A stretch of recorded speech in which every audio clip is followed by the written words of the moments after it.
번째로 첨단 재생의료 산업협회에서 스타트업 육성과 또 이렇게 이제 직접 좀 자문하는 그런 자리 마련하기 위해서 이렇게 자리 마련했고요. 또 최근에 이제 아마 투자 쪽, 특히 또 바이오 쪽에 투자가 조금 많이 얼어 있어서 걱정하는 분도 많고 질문도 많고요. 이게 이제 빨리 회복되길 바라는 그런 의견이나 뭐 이런 소망들이 많은데 오늘 충분히 해소하시고 또 정답을 찾는 그런 시간이 됐으면 좋겠습니다.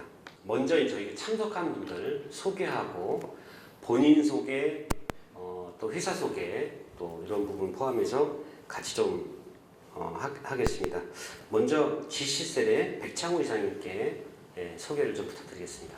네, 안녕하십니까. 저는 GC셀의 백창욱이라고 하고요. 첨단 재생 의료 산업협회에 지금 면역세포분과 정책위원으로 있습니다. GC셀에 대해서 잠깐 말씀드리면 GC셀은 최근에 저희 이제 제임스 박 대표님께서 이제 취임을 하셔가지고 모든 것들을 좀 바꿔보자 해서 글로벌 어떤 그런 형태로 좀 진행을 하려고 합니다. 그래서 저희들이 이제 요구하는 것은 글로벌 크리에이티브 오브 셀 엔진 세라피 이런 이제 비전을 가지고 있습니다. 네, 그 새로 부임하신 대표님 말씀하셨는데 제임스 박 대표님 인터뷰 내용 중에 보니까 스타트업과의 그 개방 혁신 협업 모델에 대한 것도 강조를 하셨어요. 예. 혹시 그런 별도의 프로그램이 있거나 아니면 뭐 혹시 진행되는 내용 저희들도 참여를 할 수 있는 그런 기회가 있는지 이런 상황 조금 설명 그거는 부탁드립니다. 지금 이제 비전 선포를 하셨고 그런 거에 대해서 지금 계속해서 이제 오파를 하고 있고 검토하고 있어서 얼마든지 주시면 저희들이 내부적으로 검토하도록 하겠습니다. 아, 네. 네, 감사합니다. 데일리 파트너스 김은철 본부장님 시간 내주셔서 감사하고요. 회사 소개하고 본인 소개도 좀 부탁드리겠습니다. 네, 만나뵙게 해서 반갑습니다. 저는 데일리 파트너스에서 온 김영철이라고 하고요. 그 바이오라고 하면은 저희가 신약 개발부터 분자 진단, 의료기기, 그다음에 바이오 소부장까지 조금 넓은 의미의 바이오에 대한 투자를 추구하고 있습니다. 저희는 뭐 팁스 운영사도 운영을 하고 있고요. 뭐 VC, PE 다 합법적으로 운영을 하고 있고 최근에는 스케일업 팁스 운영사로도 선정이 됐습니다. 네, 지금 소개해 주신 것처럼 흔하지 않아요. 그러니까 바이오 쪽 전문 투자사인데 엑셀러레이터, VC, PE 라이센스를 다 갖고 계시니까 그야말로 이제 스타트업 성장 단계에 따라서 투자 육성을 하는 전주기성 그 프로그램을 갖고 있고 스타트업 가치를 높이는 바이오 생태계에 굉장히 큰 기여를 하고 있는 형태입니다. 자금 소유가 많은 바이오 기업이 데일리 파트너스에 처음 붙으면 그리고 열심히 하면 계속해서 자금 걱정 없이 어떻게 할 수 있는 그런 기회가 될 수도 있어서 굉장히 큰 기회라고 생각을 합니다. 인포뱅크 우정환 이사님 회사 소개하고 본인 소개 좀 부탁드리겠습니다. 네, 안녕하세요. 인포뱅크에서 나온 오정환입니다. 제가 1년에 한 40개 정도 회사에 투자를 하고 있고 한 150억에서 200억 정도 투자 집행하고 있습니다. 저희는 이제 아시는 것처럼 초기 쪽 회사에 이제 집중해서 투자를 하는 편이고요. 저희도 이제 팁스 운용사이고 작년에 24개 정도 회사를 팁스에 지원을 해드렸거든요. 그래서 국내에서는 가장 많은 회사를 이제 팁스에 지원하는 회사이고요. 그래서 저희가 이제 다른 운용사들하고 차별점이 있다고 하면 저희 내부에 이제 특허 법인이 있고 특허팀이 또 따로 있어요. 그래서 제가 초기 투자를 하면 이제 그냥 방치하는 것들이 아니라 그냥 특허 관련해서 이제 특허 포트폴리오 작성이나 특허 IP 전략 관련해서 저희가 이제 내부적으로 이제 그런 전략이나 이런 부분들을 같이 컨설팅을 해드립니다. 그래서 팁스 준비나 이런 부분에서 특히나 이제 바이오 기업 같은 경우는 초기 IP 세팅이나 이제 이런 IP 전략들이 되게 중요하신데 이제 그런 부분 관련해서 지속적으로 저희가 도움을 드릴 수 있도록 그 시스템이 좀 돼 있다라고 생각하시면 될 것 같습니다. 네, 감사합니다. 그 레드진 박갑수 대표님께 본인과 회사 소개 부탁드리겠습니다. 네, 안녕하세요. 레드진 대표 박갑주입니다. 고령화 시대 때문에 이제 헌혈하는 해당하는 젊은 층이 줄고 오히려 이제 나이가 들면 더 많은 수술이나 피를 필요로 하기 때문에 그런 걸 느끼고 있었고요. 또 이제 그 최근에 또 이종 장기, 트랜스플란테이션 그런 것들에 관심을 많이 가지고 있다가 이제 저하고 이제 조금 의기가 투합했다 그러나 그런 이제 그 전 김모 교수님하고 같이 이제 인공인력을 만들기로 계획을 하고 회사를 창업을 했습니다. 그래서 저 개인적으로는 저는 뭐 미국에서 파이저에 40년 있었고요. 근데 신약 개발도 했고 한국에 와서 유한양에서 5년 있었고 그다음에 대학교에 좀 있다가 뭐 한국 파스연구소에도 있었고 이제 NGK 생명과학 있었고 그래서 신약 개발, 사업 개발 전반적으로 뭐 이 벤치에서 임상까지 다 이제 경험한 뭐 어떻게 보면 전문가라고 볼 수 있는데 이제 이 경험과 자본이 필요한데 이제 경험은 충분히 있습니다. 근데 이제 자본만 우리가 서포트가 된다 그러면은 뭐 아까 인공혈액뿐만 아니라 다양한 질환 치료제도 많을 수 있다고 생각하고 있기 때문에 이런 모임에서 우리가 조금 더 많은 걸 허심탄회하게 의논하고 해결책을 조금 찾았으면 좋겠다고 생각해서 왔습니다. 네, 감사합니다. 말씀 감사합니다. 이완 대표님께 회사 소개하고 본인 소개 부탁드리겠습니다. 네, 안녕하세요. 저는 엠바이오 사이언티틱스의 전략기획 맡고 있는 이완이라고 합니다.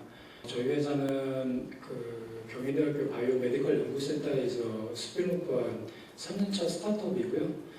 경희대 바이오메디컬 연구센터는 주로 이제 산림 작업, 재배가 되는 식물이나 미생물을 가지고 타겟 질환별로 새로운 작용 기전을 가지는 기능성 원료 연구 개발을 하는 회사고요. 현재는 저희가 그냥 연구자 임상 정도 준비를 하고 있어요. 왜냐면 저희가 스핀오프 했을 2021년, 22년 초기 상태에 사실 바이오가 굉장히 안 좋았었고요. 그래서 저희도 이제 그쪽에 너무 주력하지 말고 매출 구조를 만드는 쪽 베이스로 가자. 그리고 이제 식품 원료까지 접근하다 보니까 충분히 매출 구조가 나오고 아시다시피 이제 저희가 치료제 회사를 라는 아이덴티티를 놓치는 건 아닌데 실제 소재 기업 쪽으로 많이 피벗을 했습니다. 그래서 보시면 뭐 코스닥 회사의 노바렉스라든가 기존의 뭐 비상장이지만 되게 규모는 작고 매출 구조는 몇백 나오는 구조 베이스에 대한 이제 회사들을 봤고요. 그래서 저희도 이제 상장을 기술 성장을 포기를 하고 스펙 성장으로 그래서 천천히 매출 구조를 만들어서 나중에 상장이 돼서도 크게 문제가 없게 이렇게 지금 진행하고 있습니다. 자, 보모 사이언스 이제 김수영 대표님 이제 설립을 준비하고 계시고 회사 소개하고 본인 소개 부탁드리겠습니다. 네, 반갑습니다. 저 보모사이언스 김수형이라고 합니다. 먼저 이렇게 좋은 유익한 자리에 함께 하게 해주셔서 이렇게 영광스럽게 생각을 하고요. 저희 보모사이언스는 바이오 헬스케어 포 온콜로지 앤 모어라는 모토로 AI 방사선 종양 치료 솔루션을 개발하고 있습니다. 그래서 저와 이제 예일대에 있는 한대역 그 방사선 종양학과 교수님과 제가 이제 같이 공동 창업을 하였고요. 이제 법인 설립 준비 단계에 있습니다. 그래서 차츰차츰 저희가 뭐 이렇게 훌륭하신 선배 기업들도 있지만 그런 이제 성장 전략들을 잘 참고하고 배워서 저희도 크게 성장할 수 있는 기업이 되도록 노력하고 있는 중입니다. 네, 감사합니다. 자, 저희 스타트업 성공 창업 성장 전략 성장 로드맵 이런 거 쪽으로 한번 얘기를 해볼게요. 김윤정 부장님이 이제 스타트업을 보시면 뭐 성장 로드맵이나 전략을 짠 기업들 보면서 이런 기업들이 잘 되더라 또는 뭐 우연히 봤는데 이런 기업들은 더 이제 성공할 것 같다 느낌을 받는 그런 모습의 스타트업은 어떤 스타트업인가요? 질문이 좀 어려운데요. 많은 VC에서 일을 하면 제가 개인적으로 1년에 검토하는 기업이 한 500개 정도가 되고 투자를 하는 게 4건 정도 되거든요. 그러니까 1% 정도 투자를 하는 건데 투자를 좀 오래 하다 보면 이 회사가 잘 될 것 같다라는 포인트보다는 이 회사는 투자를 하면 안 되겠다라는 포인트 위주로 좀 많이 거래게 되는 것 같아요. 그래서 그것들에 대해서 케이스를 좀 말씀을 드리면은 일단 기업의 목표가 IPO인 벤처들이 대부분이고요. 저희가 좀 반성을 해야 되는 게 최근에 많은 금융권 투자사들로부터 바이오가 외면을 당하는 게 저희 선배 기업들이죠. IPO를 한 기업들이 퍼포먼스를 못 내고 크게 이제 기업 주가로 이제 반영이 되면서 주가가 많이 하락하죠. 그러한 것들을 조금 반성을 했으면 좋겠고요. 그래서 기업에 물론 기업을 하셨으면 IPO가 돼야지 더 큰 넥스트 점프를 하는 건 맞는데 기업의 IPO 이후에 먹거리가 뭔지를 조금 잘 준비를 하시는 분한테 조금 저는 개인적으로 투자를 조금 하려고 하고 있고요. 두 번째로 모르겠습니다. 저는 개인적으로 최근에 조금 상황이 바뀌고 있는 게 예전에는 유명한 교수님 창업하시면 시리즈 A까지는 잘 받으셨어요. 근데 B를 가면 이제 많이 투자를 대부분 못 받으시죠.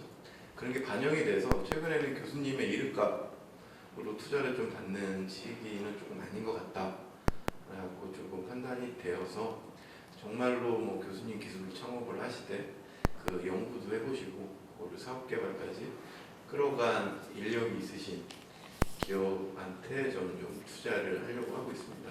그 이유가 뭐 바이오 기업에 한해서 보면 대부분의 파이프라인이 안 되죠. 그러다가 망가지는 게 99%라고 보시면은 백업 플랜은 지속적으로 만들어 놓으셔야 되고요.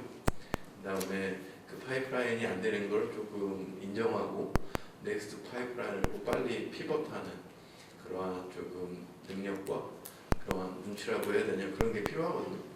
근데 이제 한 연구만 하신 연구자분들은 내 것에 대한 챌린지를 받아들이지 못하시잖아요. 그렇기 때문에 뭐 말씀드린 이제 사업 개발을 열심히 해보셔서 그 파이프라인이 안 돼도 넥스트 먹거리를 준비를 한다던가 아니면 빨리 피벗을 할 수 있는 그러한 능력을 가지신 분이 내부에 있는 기업들한테 투자를 하려고 합니다. 물론 뭐 시드 투자하면 보통 인원 2명, 3명이신데 그러한 분은 어떻게 리크루팅을 하실 건지 아니면 그러한 분과 일을 하실 수 있는 오픈 마인드인지를 저는 좀 시드 투자할 때 많이 보는 것 같고요. 그 다음에 시드를 해드리고 저희는 100% 시리즈 A를 팔로우를 합니다. 그렇기 때문에 저희는 시드 투자와 팁스를 한 이후에 팔로우 투자 15억에서 20억까지 같이 묶어서 기업을 좀 평가를 해요. 시드 기업을. 그렇기 때문에 그렇게 좀 많이 할 수 있는 찬스는 없는 것 같아요. 그래서 정리를 하자면 저희는 시드 기업이지만 이 기업을 한 20억 정도 투자하는 건으로 평가를 하기 때문에 그렇게 많이 투자를 하지는 못한 상황인 것 같습니다. 지금 말씀하신 것처럼 대형 창업이어야만 투자 트랙을 타시는 거. 예. 또 이제 박가추 대표님도 되게 잘 드셨어야 될 내용이 박가추 대표님은 너무 유명하세요. 유명한 걸 조심하면 네. 그동안에 바이오 스타트업, 바이오 쪽에서 투자를 어떻게 보면 제일 좋아하는 그런 스펙 형태시거든요. 예. 불리한 건 아니고 약간 좀 이제, 그러니까 뭐 서울대 화학 전공하시고 포항공대 고분장, 브라운대 생화학, 파이자 유한양의 파스텔로 근무하셨으면 그 국내 이제 바이오 쪽에서 이제 스펙으로 당시에 이제 가지실 수 있는 어떻게 보면 가장 좋은 스펙이어서 투자가 되게 선호하는데 선호했는데요. 맞습니다. 옛날 얘기가 돼버렸는데. 선호했는데 네. 근데 이제 또 이제 다 성공하지 않더란 말이죠. 예, 그래서 약간 조심하는 의견도 있지만 박 대표님은 뭐 아직도 선호할 거로 생각이 들고요. 또 새롭게 도전하시는 아이템도 뭐 굉장히 좋은 그런 아이템이라서 굉장히 또 너무 염려하실 거 없고 항상 그 미소가 이제 항상 가지고 얼마나 좋으세요. 네, 감사합니다. 좋으셔서 그런 걸 갖고 계셨으면 좋겠습니다. 자, 오정원 이사님도 경험이 되게 많으세요. 또 동일한 질문인데 이런 기업이 좋더라, 한 번 더 보고 싶더라, 느낌이 팍 온다, 이런 기업, 이런 기업의 어떤 성장 사업 계획이나 어떤 성장 전략을 들으셨을 때 좋더라, 반대 입장에서 해주시면 세 분께서 많이 참고가 될 것 같습니다. 마찬가지로 상당히 어려운 질문이고, 저도 일을 길게 했다면 길게 했고 짧게 했다면 짧게 했는데, 사실 저희가 투자를 하면서도 어떤 특정한 이유 때문에 이 회사를 골랐다라고 고르기 상당히 어렵고, 말씀하신 대로 왜 투자 안 했는지가 사실 이렇게 설명하기는 더 쉽긴 하거든요. 그래서 근데 반대 사례는 이미 이제 이사님께서 다 설명을 해주셨기 때문에, 그나마 이제 저희가 이제 초기 투자를 하면서 뭔가 호흡을 맞춰가는 상황에서 이제 잘 성장하는 회사들의 사례들을 조금 이제 설명을 추가적으로 좀 드리면, 어쨌든 사실 초기 바이오텍들은 외부랑 계속 협업들을 많이 하셔야 되잖아요. 그래서 사실 대표님의 성향이나 뭐 이런 인품 이런 것들이 사실 되게 중요한 것 같아요. 왜냐하면 일단은 저희가 이제 부족한 상태, 뭐 자본도 그렇고 대외적인 영향력도 부족한 상태에서 저희가 뭔가 협업을 요청을 하고 뭔가 이제 대외적인 어떤 영향력들을 계속 이제 흡수해야 되는 그 쪽이기 때문에 사실 저희가 사실 어떤 의미에서 사회적으로 느리시거든요. 그래서 근데 이제 뭐 아까 박 대표님처럼 사실 되게 이제 엔지니어 측면에서는 엄청 이제 성공하셨고 유명하신 분들이 대표가 되시면 사실 그렇게 안 되시는 분들도 좀 계세요. 완전 이제 너무 유명하셨기 때문에 이제 사업을 하시는 입장에서 사실 그런 협업이나 이런 부분들이 좀 부드럽게 안 되시는 분들도 계신데, 사실 이런 것들이 잘 안 되시면 이게 업계가 너무 좁다 보니까 소문도 빨리 돌고 뭐 그런 레퍼런스들이 조금 안 좋게 쌓이시다 보면 향후에 이제 지속적으로 뭔가 투자에까지도 좀 안 좋은 영향들이 이어지시는 사례들이 좀 있더라고요. 그래서 그런 부분에서 조금 이제 뭔가 마인드셋을 조금 부드럽게 이제 뭔가 하시면서 좀 협업을 좀 이제 좀 잘 하실 수 있는 어떤 기반들을 갖고 가시는 게 중요한 것 같고, 뭐 시장 자체가 안 좋기 때문에 사실 저도 이제 저희가 투자한 모바이오 대표님들한테 항상 말씀드리는 게, 외부와 뭔가 이제 네트워킹 할 수 있는 기회들을 계속 접점들을 늘리시면서 뭔가 우리 회사의 어떤 강점이나 IR들을 계속 지속적으로 말씀하시라고 추천드리거든요. 그래서 사실 뭐 이제 한번 페달을 돌리기 시작하시면 자전거에 타는 것과 같다라고 제가 비유를 하는데, 계속 멈출 수가 없으세요.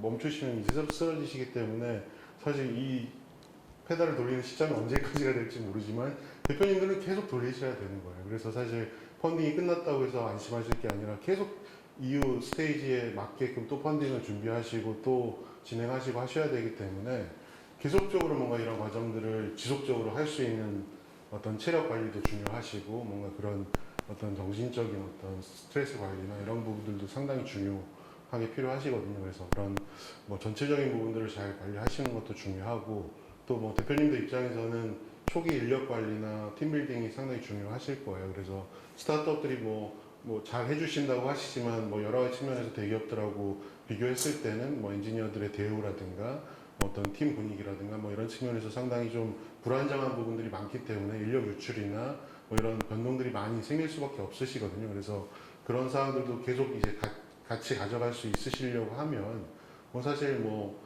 이게 사실 사람이 같이 일하는 게 뭐 되게 뭐 돈으로만 해결되는 건 아니지 않습니까? 그래서 뭐 비전 공유라든가 뭐 계속적으로 뭔가 이런 분들하고 같이 갈 수 있는 어떤 분위기를 조성하시는 것도 되게 중요하다고 생각이 됩니다. 그래서 전체적으로 그런 부분들을 좀 잘 갖고 가실 수 있는 분들이 이렇게 부드럽게 좀 잘 성공하시는 것 같다라는 생각이 듭니다. 네. 의미가 되게 큰 게 많았거든요. 조금 전에 말씀하신 것도 맞고, 또 1년에 500개를 보신다는 말씀을 하셨잖아요. 그죠? 500개를 나누면 하루에 2개, 뭐 1.5개 봐야 되는데,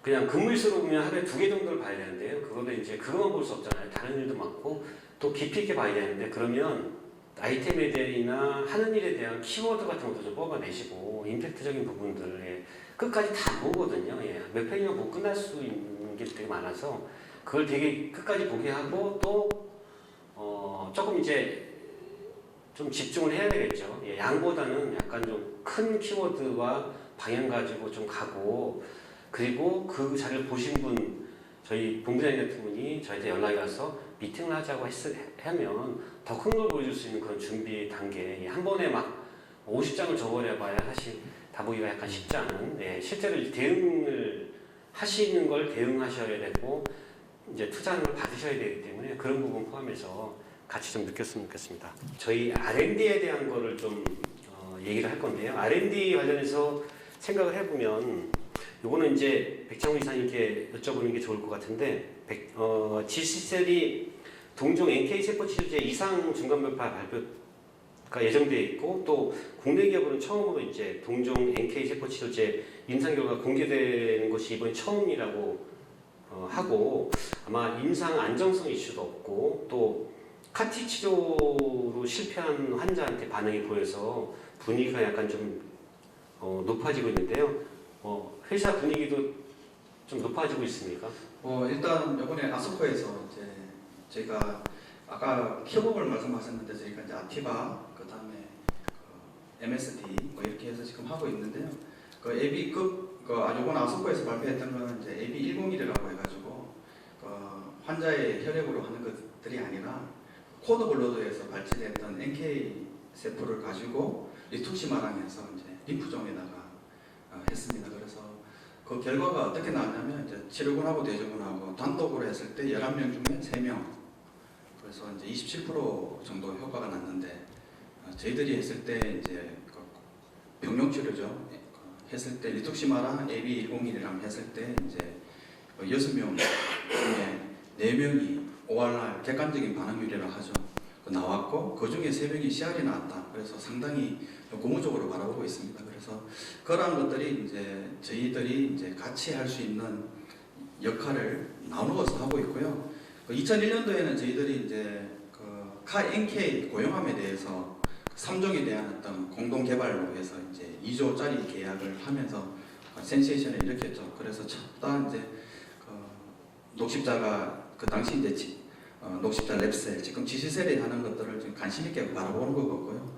그러한 것들을 이제 다국적 회사들이랑 코블레이션 할 수 있는 그런 협력 체계를 가지고 있다. 그래서 저희들은 이제 기초적인 어떤 임상의 어떤 허가까지, 그 다음에 MSD는 이제 그것들이 이제 나중에 되면 상용화해서 상업화 가능한 이렇게 해서 좀 나누어서 하고 있고요. 그러한 것들을 이제 저희들을 많은 회사들이 이제 좀 모니터링 하고 있는 것 같습니다. 그래서 어떤 형태가 되든 저희가 이야기하고 있는 NK 범용으로 쓸 수 있는 타가 그거에 대한 어떤 내부적으로는 하나의 어떤 시범석으로 바라보고 있습니다. 저희 이제 좀 규모가 있는 기업도 그렇지만 저희 스타트업은 사실 R&D 기획을 하고 그게 뭐 전임상 R&D 받고 임상을 단계를 가지 못하면 뭐 이게 밸류나 뭐 투자랑 너무 연계가 돼 있고 회사의 운명과 연계가 돼 있어서 좀 규모가 있는 GCL 같은 경우에는 R&D 기획 단계 이런 어떤 그 결정이나 전략 같은 걸 세울 때 어떤 절차나 방법으로 진행을 하나요? 사실은 이 부분은 이제 제가 CTO님이 오늘 오시기로 했는데 못 와서 제가 왔는데요. 그런 거는 저희가 이제 개발 본부가 있고 이제 신규로 할 수 있는 그런 임상 파트가 있습니다. 그래서 기초적인 시장 조사하고 그거를 가지고 이제 임상을 할 수 있는 파트가 이렇게 한 CTO 내에 2개의 본부가 있습니다. 그래서 2개에서 이제 기본적으로 검토를 하게 되고 그 자료를 이제 기획에 또 주고 여러 가지 시장성을 같이 바라보고 있습니다. 거기에 이제 부가적으로 이제 영업 환경에서 필요하면 영업의 마케팅의 자료도 같이 주고 그래서 같이 이렇게 협의체가 되어서 하고 있습니다. 이제 두 분처럼 이제 시드나 초기 바이오 쪽 투자를 많이 하시고 세 분 같은 분한테 하고 싶어하는 게 이제 많은 거예요. 예. 그러면 지금 얘기하고 있는 이제 합리적인 밸류가 돼야 되는데요. 자, 세 분은 뭐 시드 받으신 것도 있었고 박 대표님도 이제 시드 받으신 부분도 있는데 세 분은 합리적인 밸류를 어떻게 정하시냐고 여쭤볼 건데 그게 내부에서 또는 물어봐서 뭐 주무시기 전에 또는 어떤 방법으로 밸류를 정하시나요? 저희는 합리적인 밸류를 제시하기 원하는데요. 그러면 여러분은 어떤 방법으로 밸류를 정하세요? 한번 박 대표님께 먼저 한번. 네. 아무래도 이제 그 초기 스타트업은 이제 같이 성장이 어렵잖아요. 그래서 주로 이제 주관적인 게 많이 작용이 돼요. 그래서 이제 아까 얘기했지만 팀원, 뭐 대표나 뭐 CTO나 그 사람의 역량, 그 다음에 이제 현재 가지고 있는 재산, 뭐 IP나 데이터나 프로덕트. 근데 이제 두 번째가 조금 어렵고, 그 다음에 이제 얘네가 가지고 사업이 성장성이 있고 시장이 있고 이런 여러 가지를 평가하는데 가장 좋은 거는 비슷한 회사하고 비교하는 게 제일 좋거든요. 뭐 옛날에 성장했던 회사가 초기에 어느 정도 밸류, 지금 현재 막 비슷한 뭐 똑같진 않지만 비슷한 사업 아이템을 가지고 있는 회사하고 비교.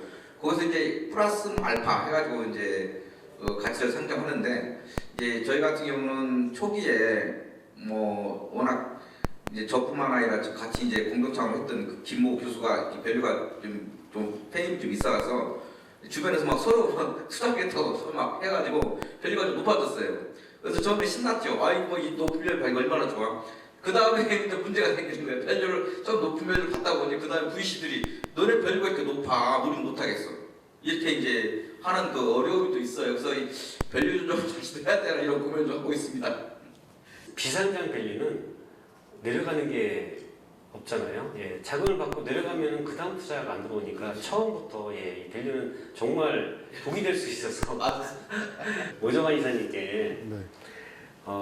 지금 시드 팁스 운영사도 하고 계세요. 예. 스타트업 투자 유치 전략에 대해서 그런 경험이나 포함해서 한번 세 분께 어떤 쪽이 좀 유리하다고 말씀을 부탁드리겠습니다. 뭐 저희가 지금 두 개의 팁스 프로그램 운영사이기는 한데요. 시드 팁스는 사실 지금 시행한 지 얼마 되지는 않았어요. 그래서 뭐 저희도 그렇고 운영 주최 측도 뭐 아직은 지금 방향을 잡고 있는 시점이기는 합니다. 그래서 사실 그냥 그 단계별로 좀 구분하자고 하면 시드 팁스는 조금 더 앞단에 있는 회사들이 프리팁스가 어디가 달라요? 프리팁스랑은 좀 다릅니다. 네, 그래서 이제 뭐 예비 창업 단계이거나 이제 창업한 지 얼마 안 되신 회사들이 보통 이 프로그램들을 진행을 하시고요. 그래서 팁스에 비해서 정부에서 자금 지원 매칭되는 건 크지는 않아요. 근데 이제 이 시드 팁스 단계에 들어오시면 이제 그 다음 팁스 이제 진행하시는 게 좀 수월하다는 장점은 있고요. 그래서 뭐 저희도 지금 뭐 운용사로서 이제 몇 개 회사들 좀 선별해서 시드 팁스 진행하고 있기는 한데 뭐 저희도 지금 경험 쌓고 있는 중이어서 뭐 확실하게 말씀드리기는 아직은 좀 어려운 상태에 있고, 그 뭐 밸류 얘기가 좀 나왔는데 저는 좀 역으로 좀 제시하고 싶은 게 현재 시점에서 사실 밸류에이션 산정하는 건 상당히 어려운 문제고, 그래서 항상 회사들이 이제 그런 밸류에이션 산정 관련해서 저한테 조언을 좀 구하시면 저는 역으로 그럼 회사가 이제 상장 어쨌든 뭐 중간 어떤 기점들이 뭔가 이제 자본을 이제 시장에서 구할 수 있는 시점이 상장이라고 보니까 그 전에 이제 FI들과 어쨌든 밸류에이션이 중요하잖아요. 그래서 상장 시점까지 우리가 몇 번의 펀딩을 받을 거고 펀딩 시점까지 우리가 얼마만큼의 자금이 필요한지를 한번 역으로 추정을 해보시라고 말씀을 드려요. 그래서 사실 그 시점에서 해당 펀딩 시점마다 한 15에서 20% 정도 보통 지분 희석이 되는 것들을 좀 감안을 하셔라라고 좀 숫자적으로 말씀드립니다. 이거는 사실 딱 정해진 건 아닌데 일반적으로 보통 상장 시점에서 거래소가 요구하는 어떤 대표자나 이제 내부 이제 그 매니지먼트의 어떤 지분율들이 있거든요. 이제 그런 것들을 감안했을 때 보통 통상적으로 어떤 뭐 통용되는 어떤 지분 희석률이 그 정도라고 생각하시면 될 것 같고, 근데 이제 뭐 회사들마다 뭐 신약 개발 회사 중에 돈을 많이 필요로 하는 회사들도 있잖아요. 뭐 글로벌 임상을 한다거나 뭐 아니면 뭐 임상 관련해서 뭐 데이터가 뭐 많이 필요하다고 하는 회사들은 사실 더 많은 자금들을 필요로 하시거든요. 그러면 사실 지분 희석률 뭐 꼭 20% 정해놓고 거기 맞춰서 하실 필요는 없는 거죠. 그래서 사실 시장 상황에 따라 이런 것들은 유동적이기 때문에 이런 뭐 밸류에이션들은 계속 왔다 갔다 하시는 거죠. 근데 결국 중요한 거는 우리가 펀딩 시점에서 필요한 자금이 얼마이고, 그리고 항상 말씀드리는 거는 얼마의 자금이 필요하다 뿐만 아니라 이 자금을 가지고 어떤 데이터를 뽑을 수 있고 어떤 마일스톤들을 가져갈 수 있는지를 같이 설명을 해주셔야 다음 투자자가 다음 펀딩에서 또 이제 이런 펀딩에 같이 할 수 있을지 또는 뭐 다른 회사한테 추천할 수 있을지 이런 것들을 같이 검토할 수 있을 것 같아요. 그래서 항상 이제 우리가 뭐 자금이 얼마 필요하다 이런 얘기에서 그치시는 것들이 아니라 이런 자금들을 가지고 가서 우리가 어떤 프로세스들을 거쳐서 어떤 데이터를 뽑을 수 있고 특정 마일스톤들을 가져갈 수 있기 때문에 이 시점에서 뭐 펀딩을 할 때는 이런 마일스톤을 바탕으로 다시 또 펀딩을 할 수 있다. 뭐 이런 비전들도 같이 제시해 주신다고 하면 뭐 제시하시는 밸류에이션에 저희도 충분히 동의할 수 있을 거라고 생각이 들거든요. 그래서 좀 긴 안목에서 좀 범주에서 전체적인 어떤 자금 스케줄이나 밸류에이션 산정 이런 것들을 좀 한번 검토해 보시면 뭐 FI들하고 이게 얘기하시는 게 조금 더 수월하시지 않을까 생각을 합니다. 네, 오늘 감사하고요. 이제 저희가 도시락을 준비했어요. 개별적인 질문을 이제 사실 우리 저희 세 분은 저희 뭐 첨단 재생의료 산업협회 회원분들이시고 애정이 많으시기 때문에 굉장히 많이 봉사하시고 시간을 내주신 건데 개별 질문할 시간이 없었어요. 그래서 도시락을 준비했습니다. 그래서 이제 앞에 놓고 이제 투자할 거야 말 거야 어떻게 생각해 이렇게 이제 물어보는 거예요. 이제 시간을 가지시고 잠깐 말씀을 드리면 저희 그 강경선 회장님께서 와주셔서 잠시 격려 말씀을 드릴 거고 회장님하고 기념촬영만 하고 저희 또 수원시에서도 와주셨어요. 예, 와주셔서 수원시 기념촬영까지 포함해서 이렇게 세 가지만 하겠습니다. 회장님 앞으로 모시고 좀 격려 말씀 부탁드릴 건데 말씀을 제가 볼 때 뒤에서 하시면 오히려 카메라가 있어서 예.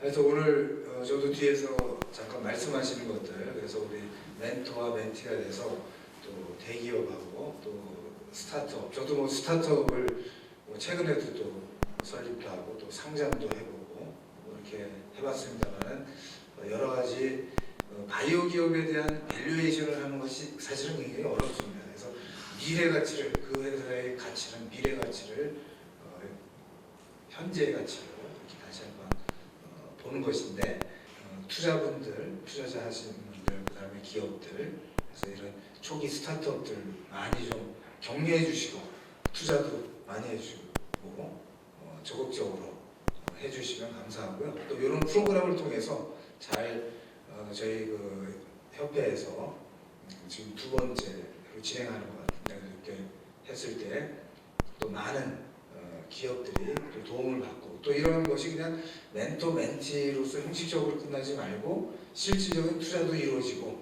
이끌어 주시고 하면 더 좋지 않을까 이런 생각을 해보고 또 바람입니다. 하나, 둘, 셋.